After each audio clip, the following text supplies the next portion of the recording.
Man saves lion cub that fell into a well.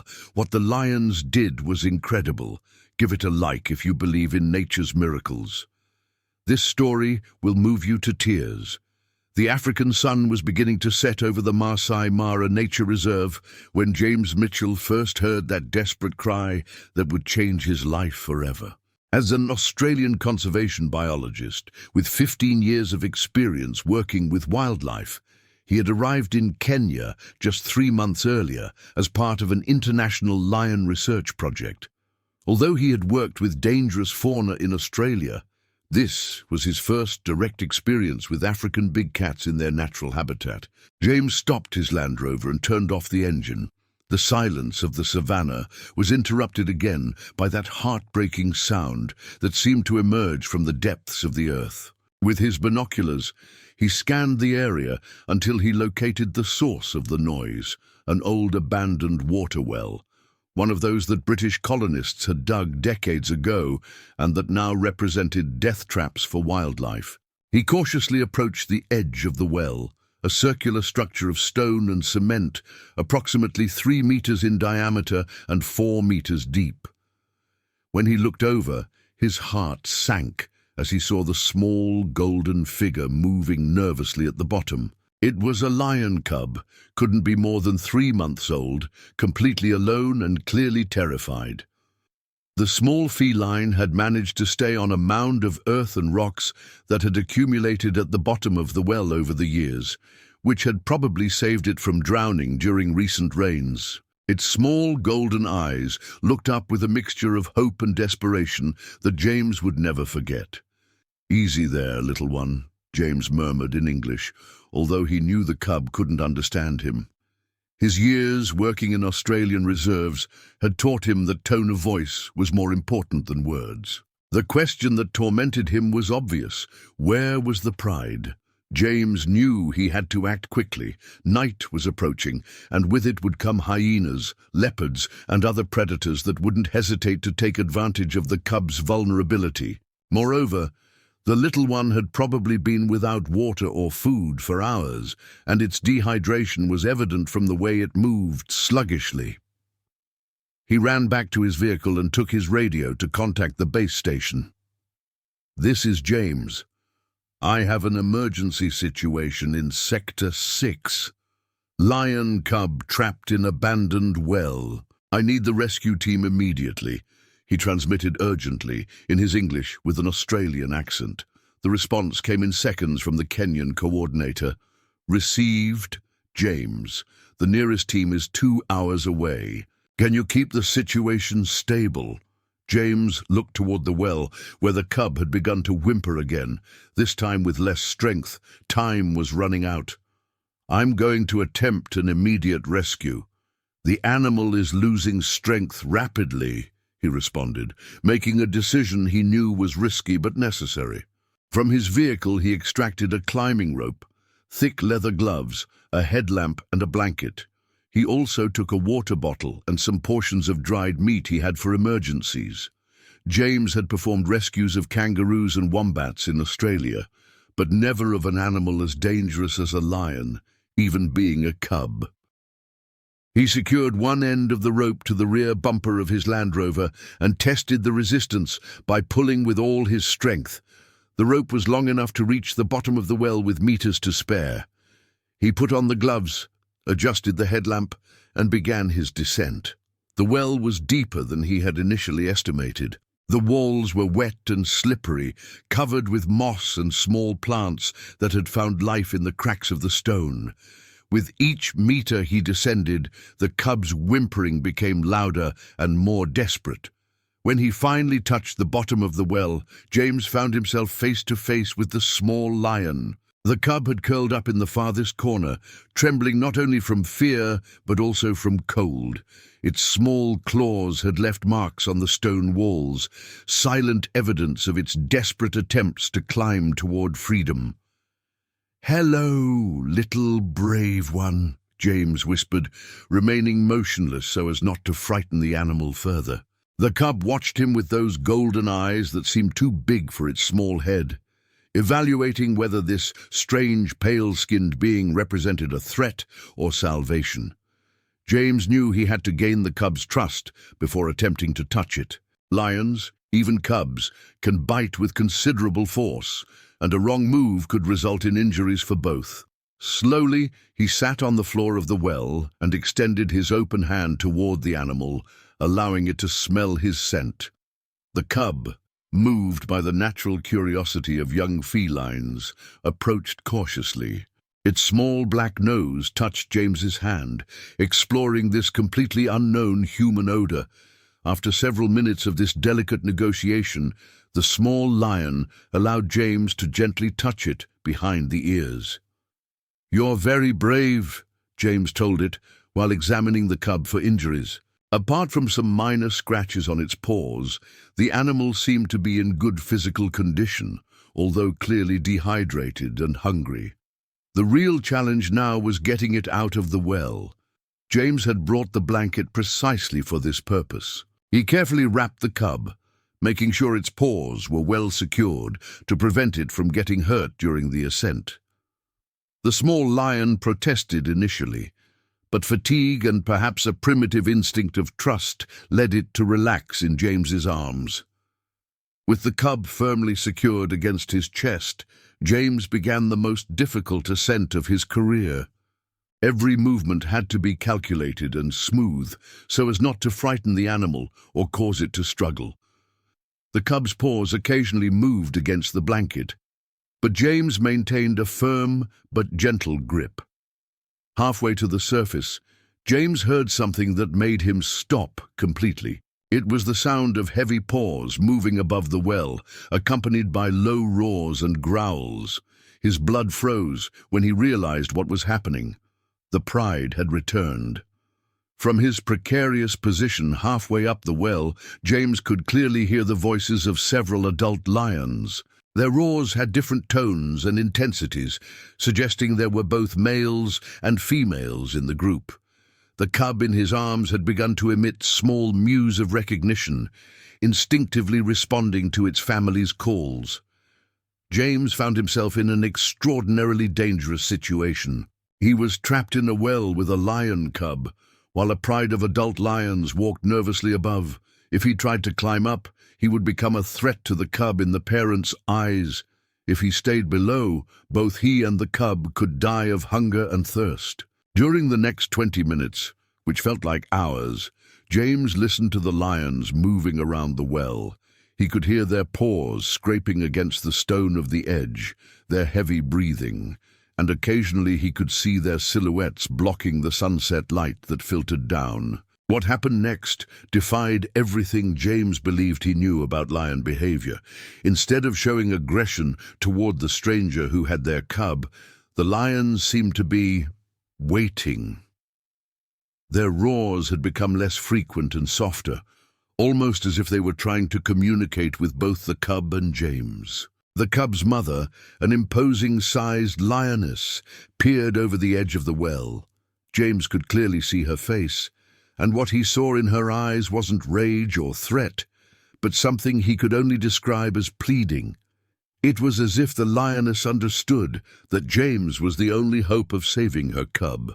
"It's okay, Mama," James whispered upward, not knowing if his words made any sense, but feeling the need to communicate his peaceful intentions. "I'm going to bring your baby back to you." Gathering all his courage, James resumed his ascent. The cub, now calmer, seemed to understand that it was being carried toward the familiar sounds of its family. Its small mews had become more frequent, but less desperate. When James finally emerged from the well, he found himself surrounded by 5 adult lions, 2 males, 2 females, and a subadult. In any other circumstance, this situation would have been a death sentence for any human, especially for a foreigner unknown to these animals. The lions watched him intently, but maintained a respectful distance of approximately 5 meters. James moved very slowly, each gesture calculated not to provoke an aggressive reaction. He sat on the ground next to the edge of the well and began to unwrap the blanket containing the cub. The adult lions approached a few steps, their muscles tense but showing no signs of imminent attack. When the cub was finally free from the blanket, it immediately ran toward what was obviously its mother. The reunion was emotional even by human standards.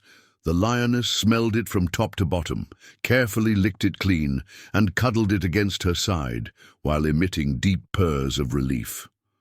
What followed was something James had never witnessed in his years as a conservation biologist, not even in his studies of animal behavior in Australia.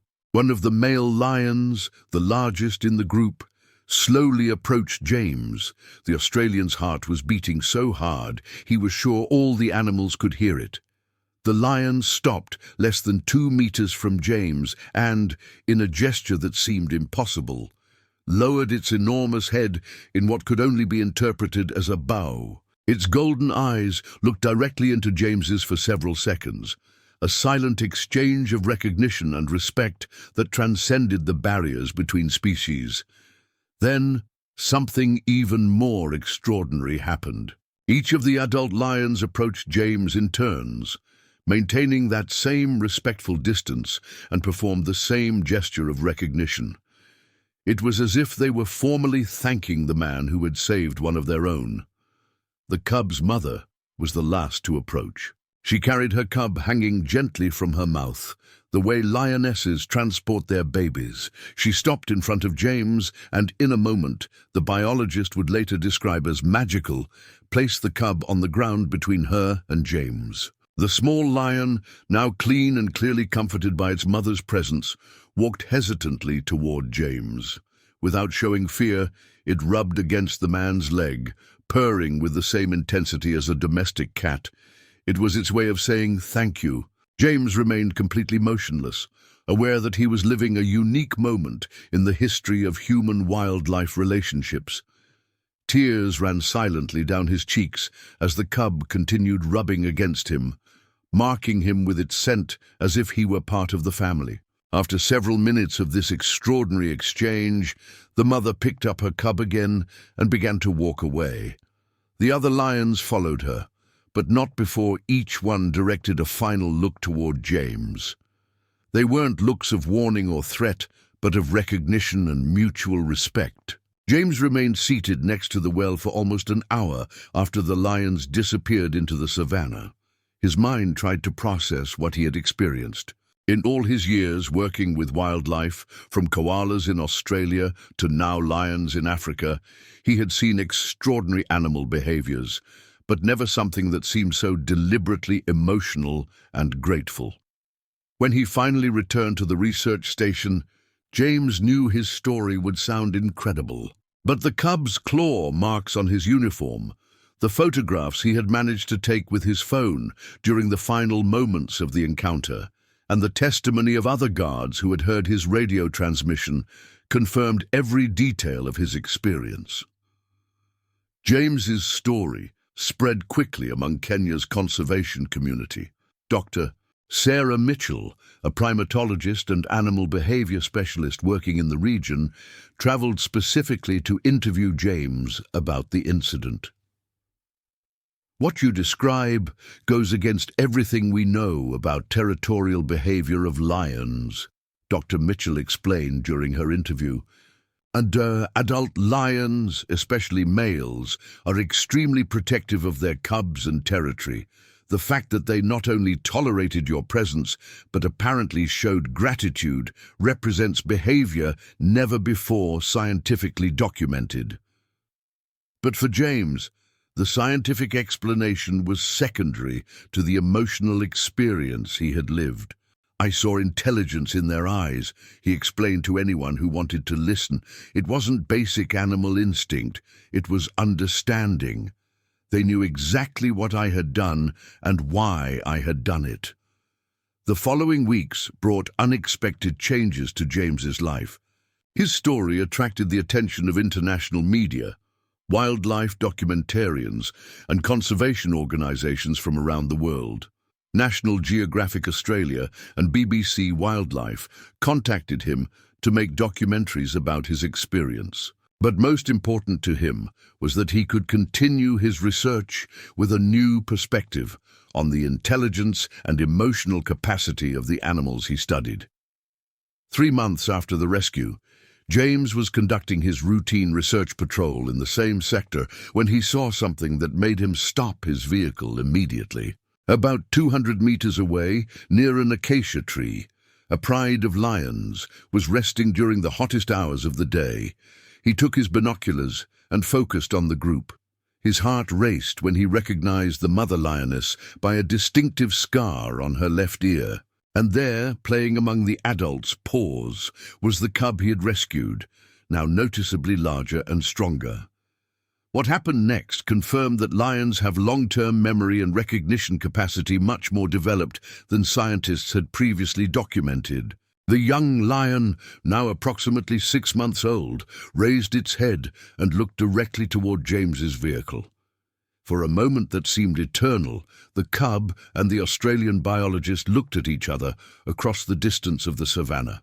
Then, completely unexpectedly, the young lion separated from the group and began walking toward James's vehicle. The mother and other adults showed no alarm. Instead, they seemed to be watching with curiosity this reunion. The cub approached until it was about 20 meters from the Land Rover and sat down, looking directly at James with those same golden eyes that had pleaded for help months earlier. James turned off the engine and slowly got out of his vehicle. The young lion didn't move, maintaining its position as if it were waiting for something specific. James sat on the ground, replicating the posture he had adopted on the day of the rescue. For the next 15 minutes, the Australian and the young lion simply observed each other. It was as if the animal had come specifically to show James that it was okay, that it had grown strong and healthy thanks to his intervention. Eventually, the cub stood up, emitted a small roar that sounded more like a meow, and returned to its family. The adult lions received it with affectionate licks, and the entire pride began to slowly move away toward the rocky hills where they usually spent the hottest hours of the day. James returned to his vehicle with tears in his eyes and a sense of fulfillment he had never experienced in his career as a biologist. He had received the greatest thanks possible, confirmation that his act of bravery had achieved the desired result. That night, James wrote in his research diary, "Today I understood that the connection between all living creatures is much deeper than we can imagine from our laboratories and universities. Animals are not simply beings driven by basic instincts. They have the capacity for gratitude, emotional memory, and an understanding of good and evil that rivals our own." The rescue story became part of the local folklore of the Maasai community. The tribal elders, who had lived in harmony with lions for generations, were not surprised by the animal's behavior.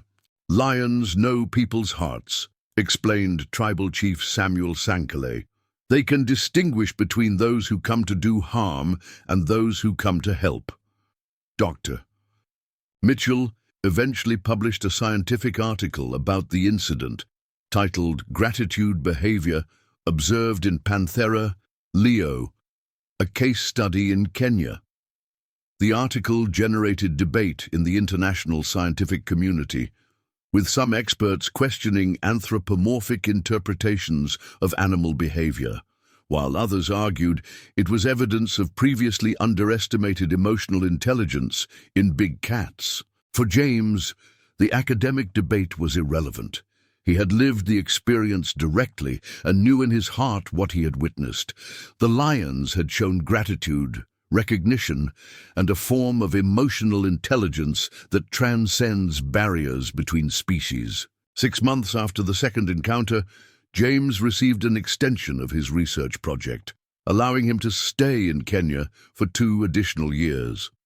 The positive attention his story had brought to the international conservation program had been invaluable. With his experience, he collaborated in implementing improved protocols to identify and secure abandoned wells and other potential traps for wildlife. The well where he had rescued the cub was filled and marked with a commemorative plaque that reads, "In honor of the connection between all living creatures." May this place remind us that compassion knows no boundaries between species. Years later, James continued working in international conservation programs, dividing his time between Australia and Africa. He became one of the most respected conservation biologists in the study of big cat behavior. Occasionally, during his field studies in Kenya, he encountered lions that watched him from a distance with what he interpreted as familiar recognition. He could never confirm if any of them was the cub he had rescued, now turned into an adult lion, but he liked to think that his act of kindness had been remembered and transmitted through the generations of the pride. James Mitchell's story became a powerful testimony about the importance of international conservation and respect for wildlife. His experience demonstrated that when humans act with compassion and bravery toward animals, miracles can occur that transcend our conventional understanding of interspecies relationships. The incident also highlighted the critical importance of the work of researchers and conservationists in Africa. These scientists from around the world risk their lives and dedicate their careers to protect fauna that faces constant threats from poaching, habitat loss, and conflicts with expanding human communities. James never considered himself a hero. For him, he had simply done what any compassionate person would have done when encountering a defenseless being in danger. But his story resonated with people around the world because it represented the best of humanity. The willingness to risk one's own safety to save another living being, regardless of differences in species or nationality. The experience also profoundly transformed James's perspective on his work as a biologist. He no longer saw animals simply as species he had to study, but as individuals with personalities, emotions, and complex cognitive capacities. This new understanding made him an even more effective and passionate researcher and conservationist. When young biologists asked him about the secret of his success in animal behavior research, James always gave them the same advice. Treat each animal as if it were a unique individual with its own history and personality. Conservation is not just about preserving species. It's about respecting the individual life of each creature we study and protect. The reserve where James had worked eventually established an international educational program called Lion Cub Project in honor of his story. The program receives students and researchers from around the world and teaches about the importance of peaceful coexistence between humans and wildlife. Using the rescue story as an example of what is possible when we act with compassion and respect. Today, James Mitchell continues his work as an international consultant in big cat conservation, training the next generation of biologists and sharing his story with anyone willing to listen. His experience serves as a powerful reminder that in a world where conservation news is often discouraging, miracles still occur that remind us of the beauty and fundamental goodness that exists in the animal kingdom. The story of the lion cub that fell into the well has become more than an anecdote about animal rescue. It is a testament to the capacity of all living creatures to recognize goodness, show gratitude, and form connections that transcend traditional barriers between species and cultures. It is a story that reminds us that, deep down, we all share the same planet and the same fundamental need for compassion and mutual care. Did this incredible story of survival and animal gratitude move you? Give it a like to support heroes like James, who risk everything to protect wildlife. Share, so more people learn about the importance of conserving our ecosystems and the fauna that inhabits them.